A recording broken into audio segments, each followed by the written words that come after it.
Ողջույն, այսօր ձեզ կպատմեմ խորվիրապի մասին։ Արաքս գետի ձախ ափին է գտնվում խորվիրապը, որի պատմությունը ամենասերտ կերպով կապված է Հայաստանում քրիստոնեությունը որպես պետական կրոն ընդունելու ժամանակահատվածի հետ։ Վիրապը մի խորը փոս էր, լիոցերով, կարիճներով ու թունավոր միջատներով, ուր գցում էին դատապարտյալին։ Ըստ պատմիչ Ագաթանկեղոսի, Տրթատ III մեծը հալածում էր քրիստոնյաներին, որոնց թվում էր նաև Գրիգոր Լուսավորիչը։ Արքայի հրամանով Լուսավորիչին նետում են Արտաշատի արքունական բանտի փոսը, որտեղ նա անցկացնում է մոտ 14 տարի։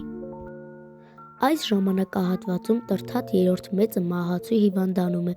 և ըստ Տրթատի քրոջ երազի նրան կարող էր բուժել միայն Գրիգոր Լուսավորիչը։ Խորվիրապ վանական համալիրը բաղկացած է Սուրբ Գրիգոր և Սուրբ Աստվածածին եկեղեցիներից։